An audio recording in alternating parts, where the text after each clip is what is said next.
네, 이번 시간은 대한민국의 부동산 흐름을 짚어보는 마켓 트렌드 시간입니다. 소라영 아나운서와 함께합니다. 안녕하세요. 안녕하세요. 네, 오늘은 어떤 주제 함께 알아볼까요?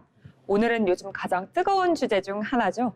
바로 2030 청년 세대의 내 집 마련, 진짜 가능한가입니다. 최근 청년들 사이에선 내 집 마련은 이제 꿈이라는 말이 나올 정도입니다. 전셋집은 점점 줄고 있고 월세 가격은 꾸준히 오르다 보니 안정적인 거주지가 마땅치 않은 상황인데요. 정부가 청년주택 정책을 내놓고 있지만 현실과 체감 사이의 간극은 아주 큽니다. 네, 2030 청년 세대의 내 집 마련 진짜 가능할지 이 내용에 관해서 함께 알아보도록 하겠습니다.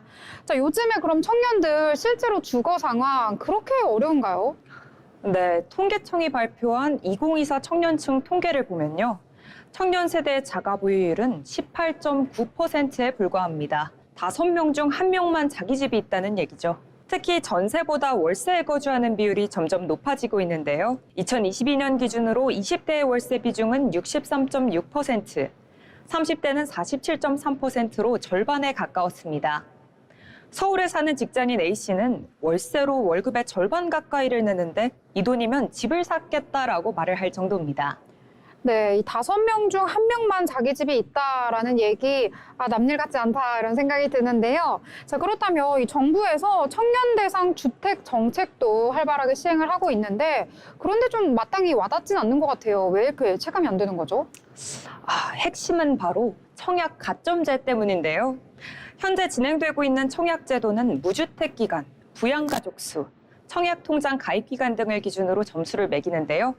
30대 미혼 청년의 경우 가족도 없고 무주택 기간도 짧아서 20점도 채 안 되는 경우가 대부분입니다. 그런데 당첨 커트라인은 60점이 넘는 곳이 많다 보니까 사실상 도전조차 어렵다라는 반응이 나오는 거죠. 네, 저도 이 청년층에 속하다 보니까 정말 남일 같지 않은 이야기인데요. 그래서 도입된 게 특별 공급 제도인데 이것도 좀 부족한가요? 네, 맞습니다. 정부는 청약가점 사각지대를 보완하기 위해 생애 최초 특별 공급, 신혼부부 특별 공급, 청년 원가주택 제도 등을 도입했습니다. 특히 청년 원가주택은 시세의 70% 이하의 가격에 공급을 하고 5에서 10년 의무 거주 후 분양 전환도 가능한 제도입니다.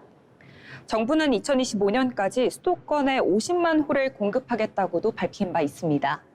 네, 일단 내용을 듣기에는 괜찮은 제도인 것 같다라고 생각이 드는데 왜 실효성 논란이 나오는 걸까요? 크게 3가지 이유가 있는데요. 첫째는 입지 문제입니다. 대부분이 서울 외곽이나 수도권 외곽에 공급되다 보니 직장과 거리, 교통 여건이 좋지 않다는 게 가장 큰 불만입니다. 둘째는 자금 부담입니다. 시세의 70%라고 해도 실제로는 3에서 4억 원대인데 아무래도 청년들이 그만한 대출 여력이나 신용을 갖추기는 쉽지가 않죠. 네, 그리고 마지막으로 3번째는 바로 불확실성입니다. 정책은 발표가 됐지만 정작 공급 시기나 위치, 분양 조건은 아직 모호한 경우가 많습니다. 이게 바로 뉴스로만 존재하는 정책이 아닌가라는 불만이 나오는 이유입니다. 네, 여러 가지 이야기들 나누다 보니까 공감이 되기도 하는데요. 그러면 전문가들은 어떤 방향으로 좀 개선이 돼야 한다라고 방향성을 좀 제시하고 있을까요? 네, 지금 전문가들은 3가지 방향을 제시하고 있습니다. 먼저 첫 번째는 청약 제도를 보완하자는 이야기입니다. 청년층에게는 아무래도 가점보다는 추첨제의 비율을 높이는 방식이 필요합니다. 둘째는 입지 개선입니다. 공급 지역을 도심 접근성이 높은 곳이나 역세권으로 확대해야 한다는 의견입니다. 3번째는 금융 지원 확대입니다. 보증금 대출 확대, 청년 전용 장기 대출 등 실질적인 금융 뒷받침이 필요하다는 이야기죠. 또 내 집 마련만이 해답이 아니라 안정적으로 오래 거주할 수 있는 주거 환경도 정책 방향에 포함되어야 한다는 의견이 많이 나오고 있습니다. 네, 결국에는 내 집 마련이라는 것 자체가 좀 개념이 달라지고 있다. 이렇게도 볼 수가 있겠네요. 네, 그렇습니다. 과거엔 부동산이 투자의 개념이었다면 요즘 청년에겐 사는 공간, 그리고 안정된 삶의 기반으로 바뀌고 있습니다. 정책과 제도도 청년의 시선에서 그리고 실수요자 중심으로 진화할 필요가 있다고 보여지는 지금입니다. 네, 이렇게 매주 부동산 이야기 듣고 있는데요. 이 부동산 단지 자산이 아니라 이 삶의 터전이라는 의식, 이 사회가 다 함께 가지면서 정책 마련을 해야 하지 않을까라는 생각이 듭니다. 자, 오늘 마켓 트렌드 함께 했습니다.